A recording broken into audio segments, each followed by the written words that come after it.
Vasilios, Mr. Vasilios from Wärtsilä, please.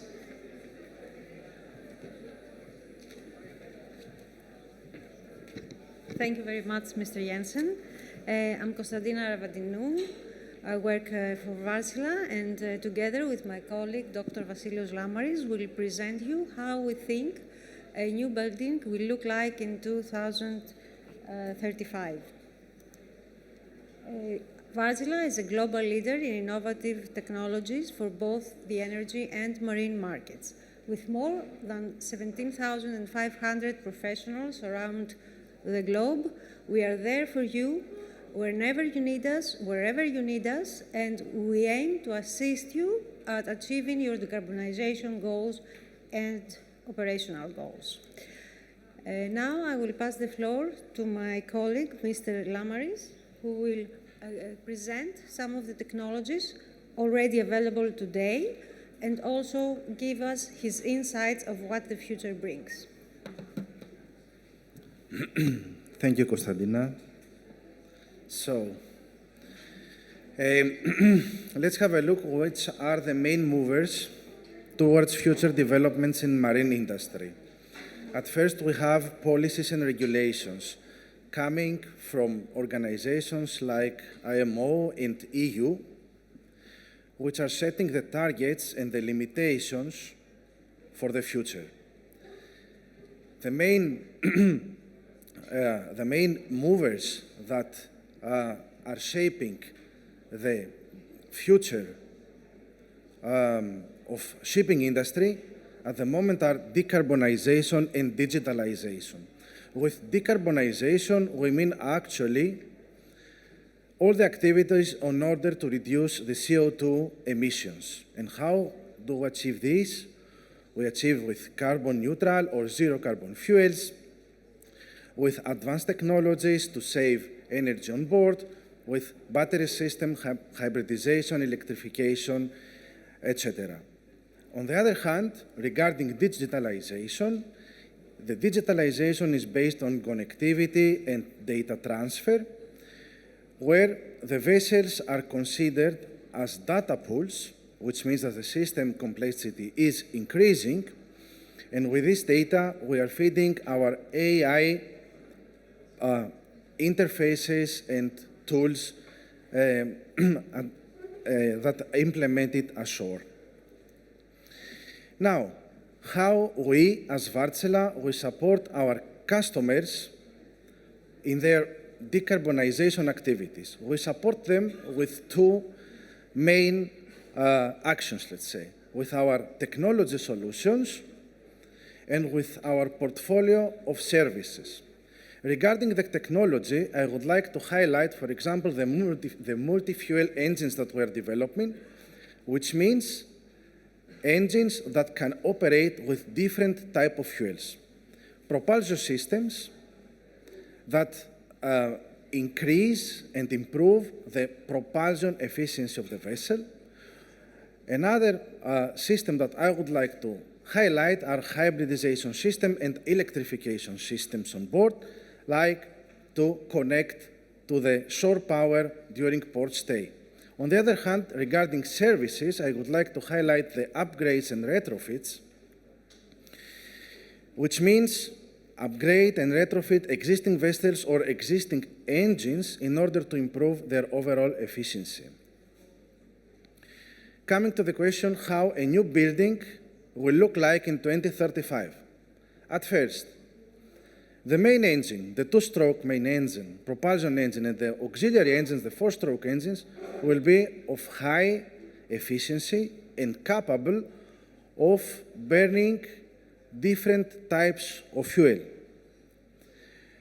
The vessel will be equipped with high-efficiency propulsion systems like optimized propeller, energoproofing, energoflow. The vessel will be equipped also with systems that are improving the overall energy management on board, like shaft generators, shore power.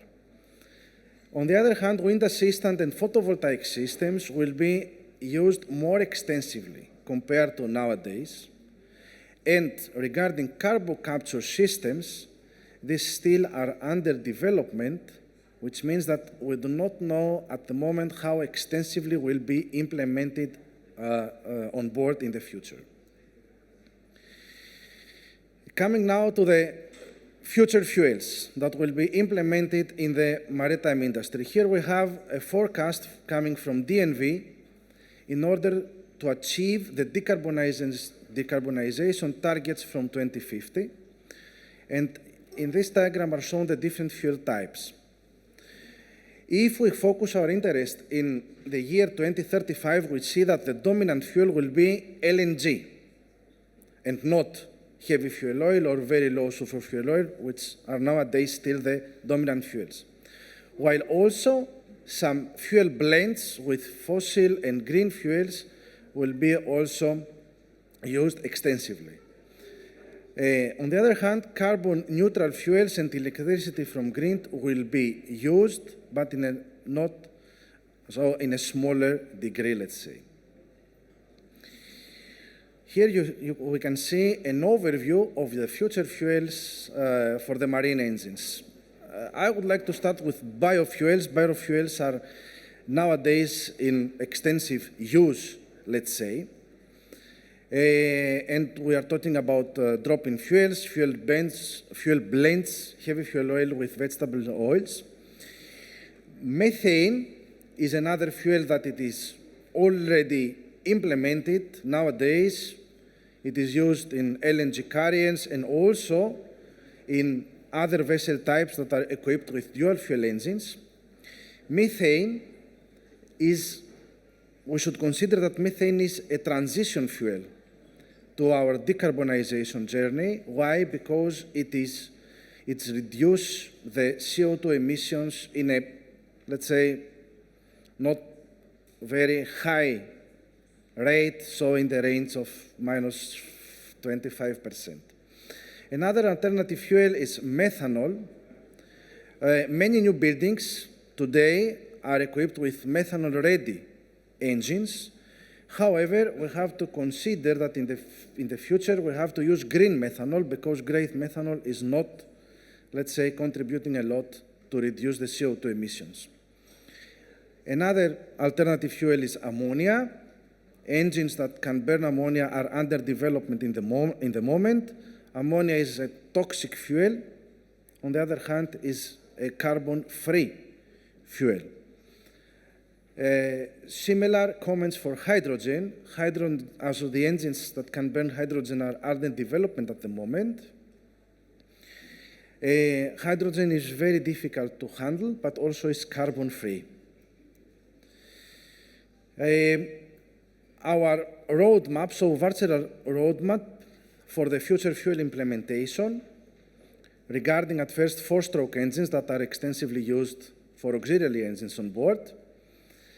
You can see here for different engine types, the first new builds, deliveries for engines operating with methanol are planned for 2026 and 2027, while for ammonia are planned for 2027.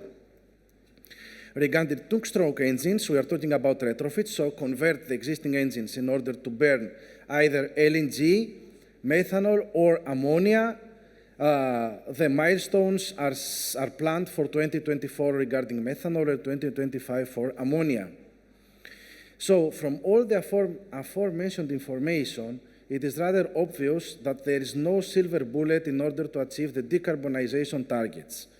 The right solution is, let's say, specific for each vessel, and it is a combination of fuel flexibility, engine optimization, electrification, energy-saving devices, and life cycle solutions, depending on the vessel type, on the operating profile, and the voyage profile of each vessel. And now comes the question, are all these make the life of the seafarers easier on board or may confuse them more? And I will give the floor now to Konstantina to give the answer to this question. Thank you. So, yes, there is no doubt that all these new technologies will challenge the traditional ways of working on board. And so the seafarers have to be trained to handle the new systems effectively. Unless we start now and we act now on this part, on training, there's a fear that we may lack of skilled seafarers in the future. But we have to make the solutions, to create the systems, to design the systems carefully so as to facilitate the interaction between the seafarers and the shoreside personnel. We have to use training with simulators that recreate virtually the real-life situations that the seafarers will face on board. And these technologies are being deployed to help the crew. So we have to make the crew realize that they will only benefit from these questions, from these training technologies.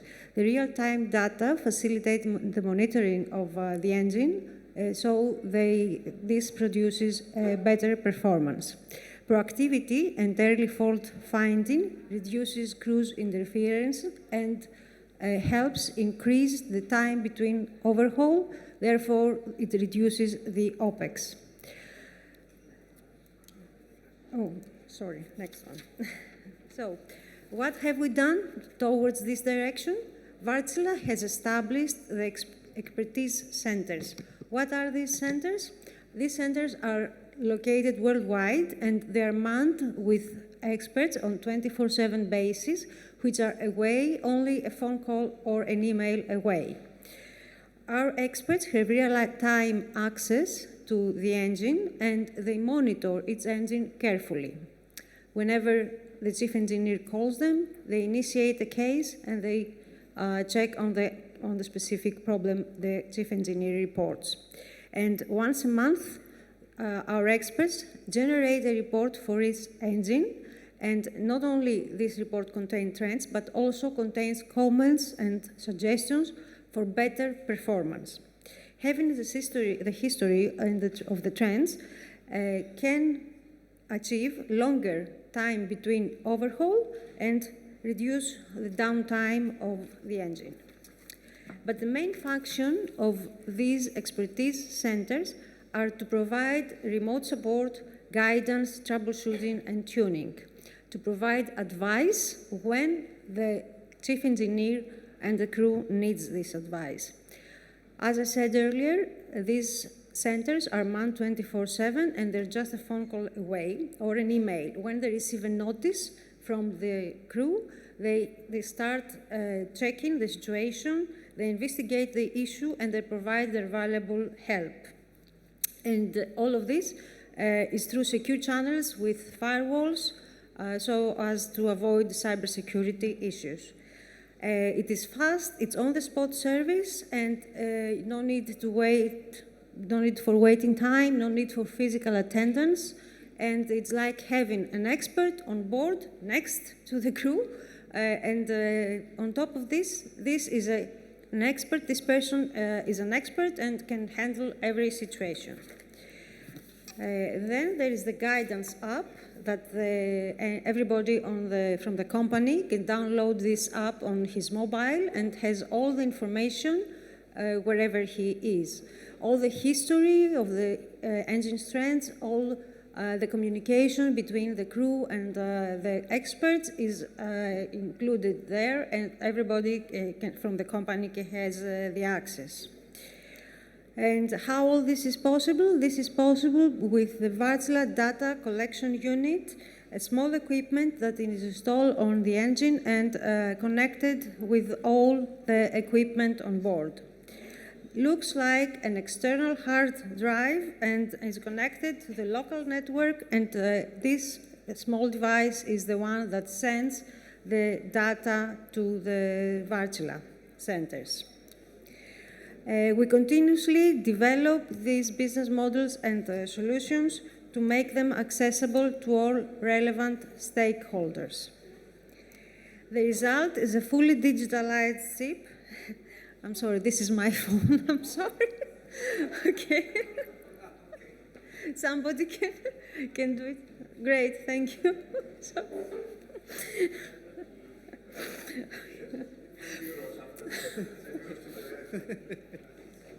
Okay, the highlight of the event. Okay, the result is a fully digitalized ship where all operations are monitored, therefore they're better surveyed. But if all these are available now, what do we expect in the future? Well, first of all, we expect that these applications will be applied in the majority of the ships as more and more people realize the value of these operations. But we also expect that artificial intelligence will be there for the vessels. We at Wartsila have established the Wartsila Expert Insight, where we combine our expertise with artificial intelligence. The purpose is to act ahead, to be a step further. Instead of waiting for the abnormality to occur, with our expert insight, we can predict the abnormality before it occurs. And how this is done? This is done by monitoring the engine on the first 90 days of operation and therefore create a model of normal behavior. This model predicts the data, the trend of the engine, and when the actual data deviates from the predicted data, from the predicted value, then we receive an alarm that there is a problem on the engine. So, how will a new building will look like in 2035? No doubt that there is still a lot, we're waiting to see a lot in the future fuels field, because this field is still under development and we've not reached to a point where we'll say that this fuel will dominate. So the future fuels field will bring challenges to the crew. On the other hand, the artificial intelligence and the digital technology will assist the crew. That's what we had to say, and we're going to an era where from Houston we have a problem, we will be able to say, "Hi, this is Houston, listen carefully." Thank you very much.